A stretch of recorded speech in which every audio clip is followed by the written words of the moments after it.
Hello, it's 10:48 a.m.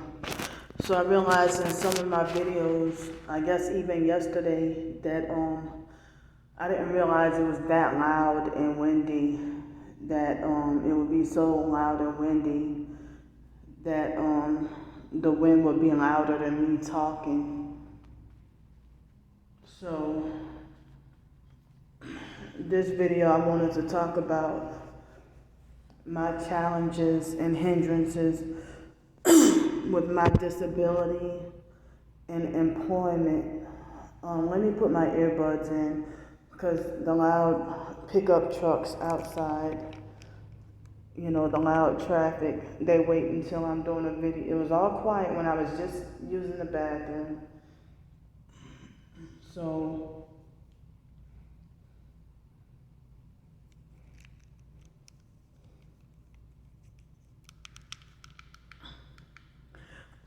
so I didn't want to talk too loud in this bathroom. So I didn't want to talk too loud in this bathroom, but at the same time, I'm trying to block the noise from the traffic. So, it seems like ignorant Project Ghetto narcissistic perps would try to talk about, oh no, my country putting all her business out on the internet. Because y'all don't want to be exposed for y'all satanic ritual abuse, voodoo, and witchcraft and gang stalking that y'all done to me. Sorry, I'm putting these earbuds in my ear. So, like,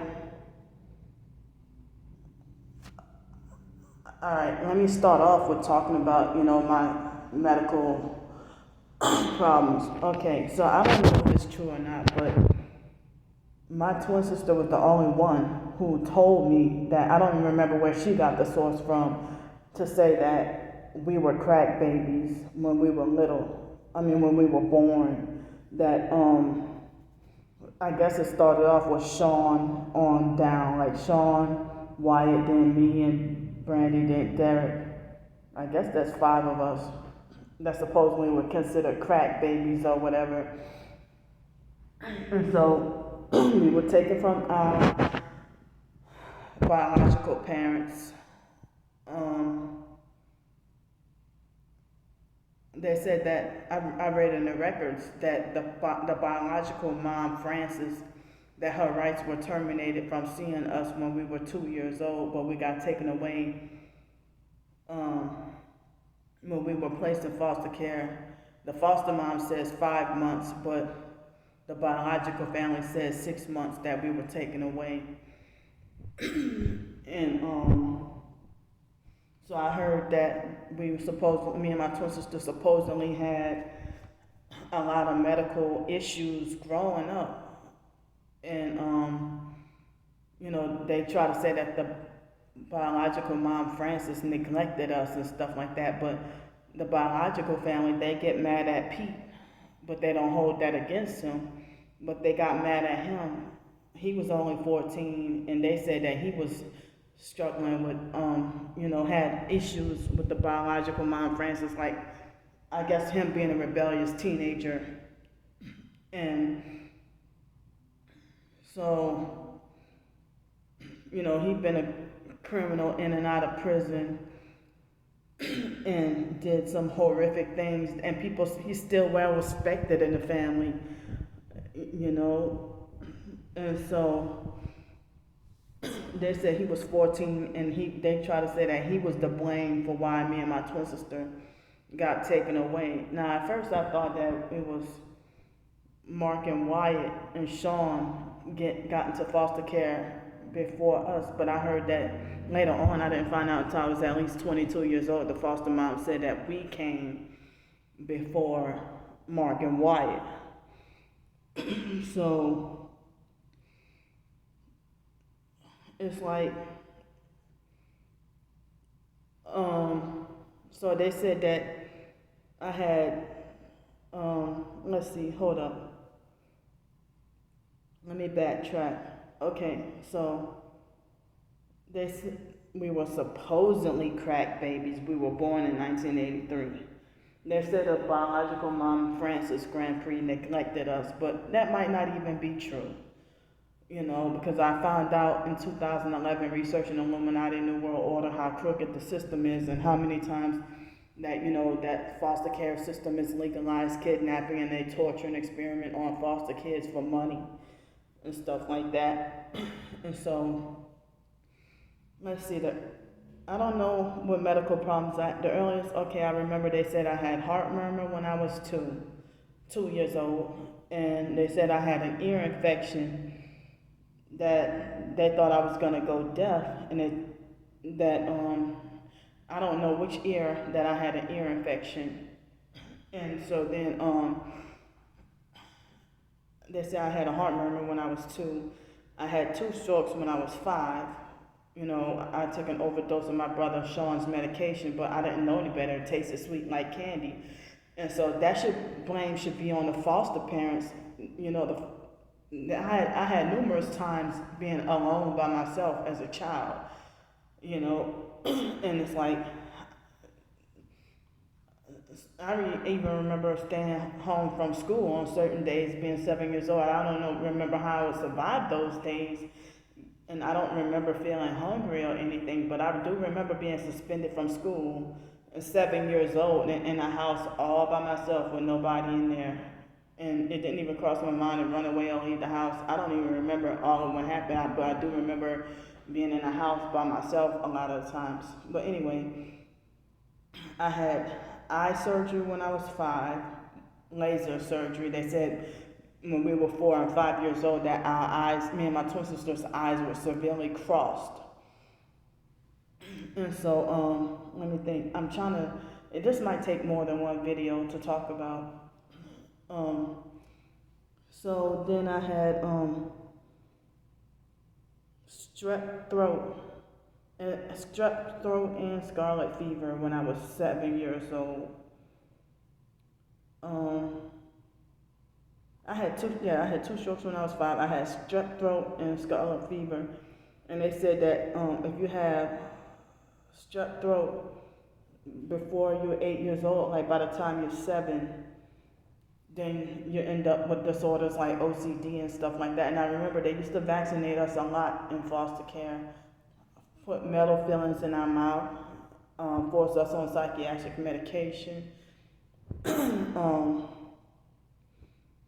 And all this could contribute to why we behaved badly and couldn't get along. Pharmakia, witchcraft. And so also, what else? Okay, so 8, 9. What happened when I was 9 years old? When I was 10 and 11, I had nose surgery twice. Once to get my adenoids removed, and once to just to get excessive swollen tissues. And I've been having tinnitus for I don't know how long, but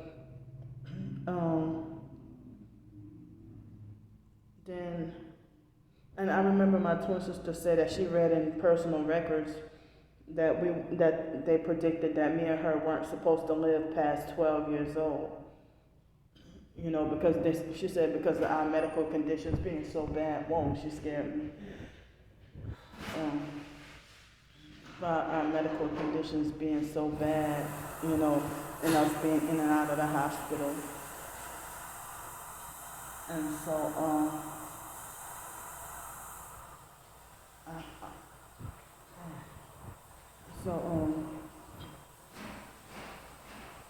also, let's see, I had braces on my teeth.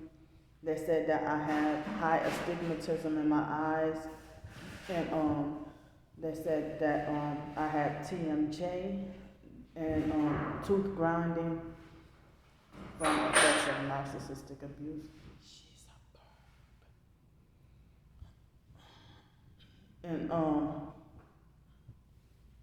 so also trying to remember what else.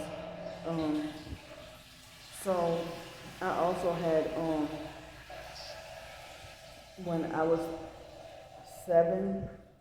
Well, I'll say that later. But let's see. Yeah, so I've been having hypersensitive ears since just before my senior year in high school. I was 16, almost 17 when I had the hypersensitive ears. And I heard there's many factors that can cause hyperacusis, hypersensitive ears. So my hypersensitive ears and the OCD, like if you ever look up PANDAS, PANDAS, and strep throat, is why, I mean, I didn't realize that I researched, that was why and how I have, OCD, but then again ended up with OCD because of narcissistic abuse. you know, um, with I mean, they expecting you to be perfect or better or higher than perfect like them, and you couldn't meet their expectations, so you got abused more and shamed for it. Um, so, I have many challenges, me being forced isolated inside, the foster home, not allowed to socialize with anybody, not allowed to have friends. And then they say we have poor social skills. But you rob us of our social skills, and you say that we don't have street sense or common sense when you keep us overly sheltered in the house doing nothing but just cleaning up all the time, and then nothing is ever clean enough. And then with employment, they'll say that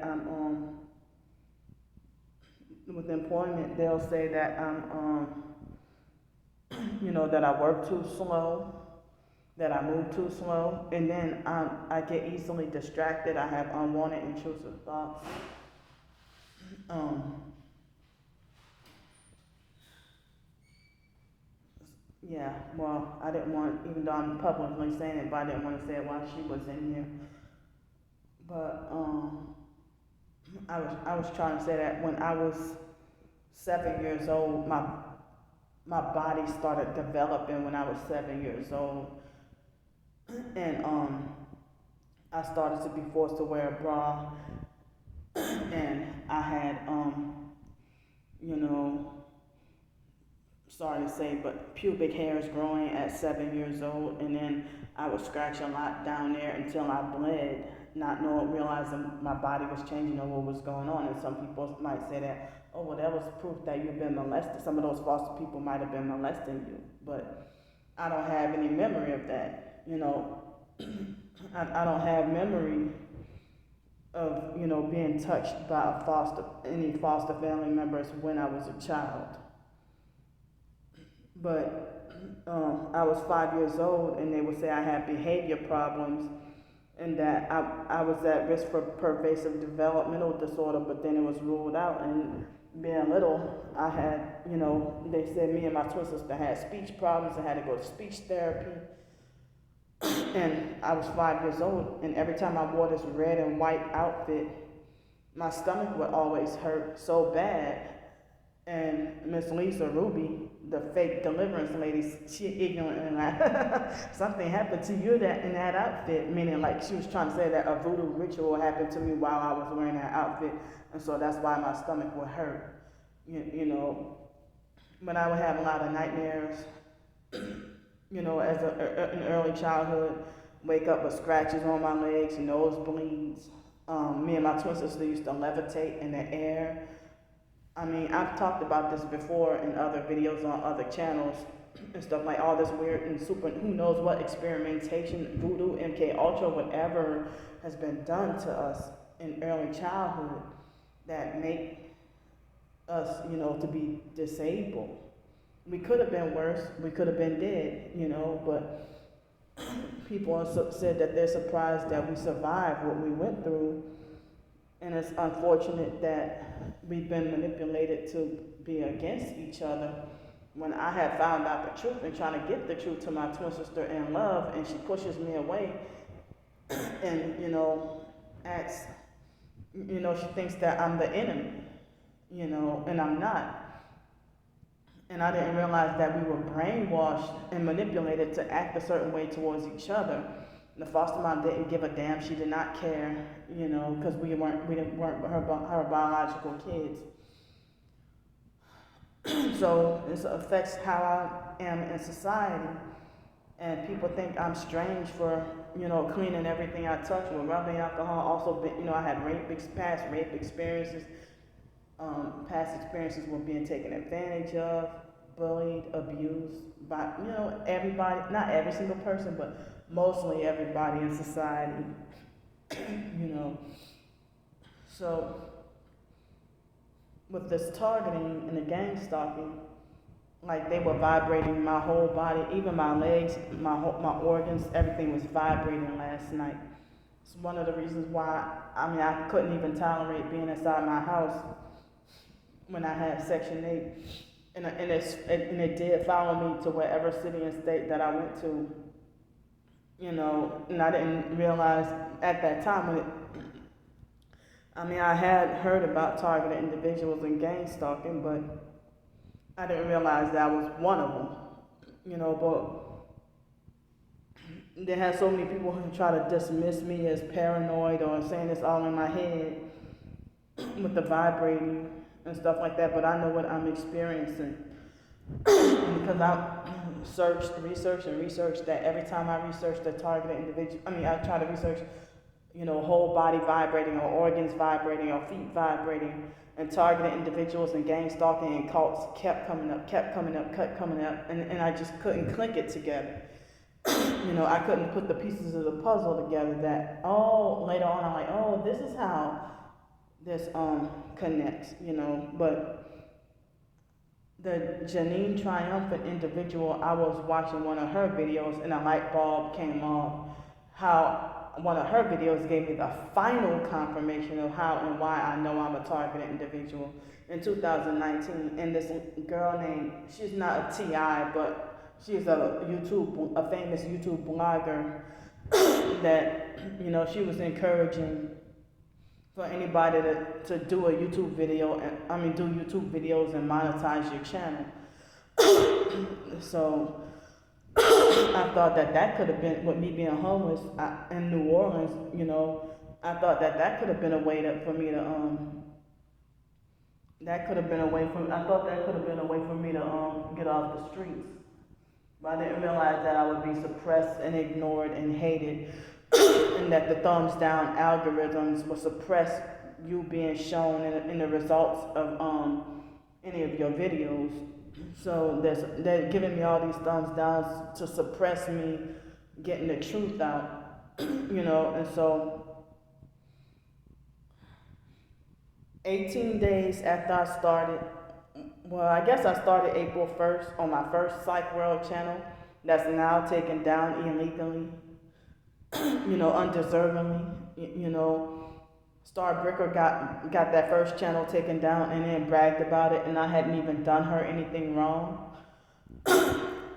And she bragged and laughed about it, and then shortly after she called my phone number, and I didn't even give her my phone number, and she called my phone number and bragged and laughed about getting my channel taken down, and then acted like she wanted to do a fake welfare check. And thought it was funny and tried to falsely accuse me of being suicidal just because I haven't been seen on YouTube for a while. And I got frustrated and discouraged, but I was nowhere near suicidal at that time. But she wants to try to implant that and try to do stuff on purpose, trying to very hard, like that's her goal, to try to push me over the edge. And people need to know the history, but the truth and the history between me and Star Bricker, how all this happened. But that's a different video. But the sleep deprivation, the chronic sleep deprivation with this targeting and this gang stalking is why I can't. It's why I can't. One of the reasons why I'm I can't have a lot of different jobs, and then my hypersensitivity to noise is loud music almost everywhere. Almost every place of business is loud music. So I can't work at Publix. I couldn't work at this restaurant, that restaurant. I can't work around a lot of people. I have to be by myself, or if I do have to work, I have to have these earbuds in order to be able to better concentrate and focus on what I need to do and do it right and do it correctly without I get distracted easily, you know. And so, my hypersensitivity to ears, my hypersensitivity to loud noise and my hypersensitive ears, that hinders me from a lot of job opportunity. If I tell somebody, oh, can you stop smacking your gum? It hurts my ears. Or can you turn your music down? It hurts my ears. Oh, I'm an instant enemy. Even if somebody's in church, they give me nasty looks if I say that their loud gum hurts my ears. And it's like excruciating pain that leaves my shoulders and head and ears to hurt for 3 hours, and all it takes is like somebody, like a couple of seconds of smacking or whatever, and I heard like my ear, nose, and throat doctor. He officially diagnosed. I would have to pay for those records though, but he officially diagnosed me with hyperacusis. And so people treat me like people treat me like I'm from a different planet, when because of my ears, or they think I'm the enemy or they think I'm super crazy because of my ears. But I heard that it's from the foster care abuse and experimentation in psych meds that caused my ears to be so sensitive, and then plus the fluoride and the metal mercury fillings in my mouth that caused my ears to be sensitive. And the OCD, the unwanted intrusive thoughts, slow me down. Like I was trying to do an employment assessment when trying to apply for jobs yesterday, and I had the unwanted intrusive thoughts were so bad that I couldn't even finish the assessment, and it was one of the jobs that I really wanted, and it could have been remote neural monitoring or the part of the gang stalking. Some people said that we are targeted from birth, but some people, mine could possibly be targeted from birth, but my targeting, I think I'm targeted for revenge. Revenge purposes. Like you do that to a teenager or a child.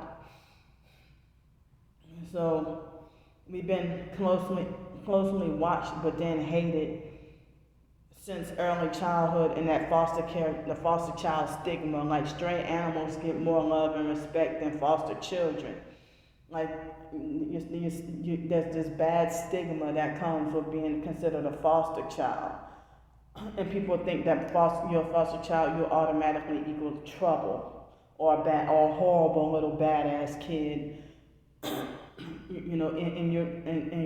all this foster care experimentation made me disabled. And so the sleep deprivation I have trouble not just driving a car, but I have trouble functioning daily. And it's torture, the forced sleep deprivation that they inflict on me with the directed energy weapons and everything. And, it's just a torturous way to live. And I was forced to be, made to be disabled, but I never asked for Social Security and SSI in the first place. And I always wanted to be independent and work. But, the foster mom must have thought she was going to have control over me, over my adulthood life. And I heard, talks about the possibility of life insurance policies being taken out on me and stuff like that, and for me to be ritually sacrificed. So many people have told me that I am being abused and treated this way because I am set up for sacrifice, so that when I die, nobody would care, and the people who sacrifice me and benefit and profit off of me, then their hands won't look dirty. Whoever it is, who have me set up for to be a sacrifice. So many people have been telling me that I'm set up to be a blood sacrifice. So, and you know, I have a hard time touching things or touching people because of my OCD, man-made, manufactured OCD, you know, the experimentation and abuse. And, you know, the psychologist in 2019, he was a perp, and he thinks I very much need to stay on SSI, and so that I'm mentally disabled enough that I very much need to stay on SSI and Social Security. You know, and it's not fair because I would like to be functional and have my own independent job, you know, free from abuse and where I can be comfortable and think clearly and stuff like that. And I also have Tourette's and stuff, or if I have an outburst, you know, people might say that that will look bad on a company. And Social Security and Ticket to Work and Voc Rehab have failed me and refused to help me. I even tried to look into the Project Pass. Nobody, people, they just let me down. The whole damn system just let me down and failed me on purpose. Deliberately holding me back. The Voc Rehab or Ticket to Work counselors been gang stalking perps. Psychologists, psychiatrists, all of them perps. Everybody just freaking, not every single person, but you know, nearly all of them perps. You know, or someone who heard the smear campaign and turned against me. So, I don't want this video to bleed on to another one, so let me go.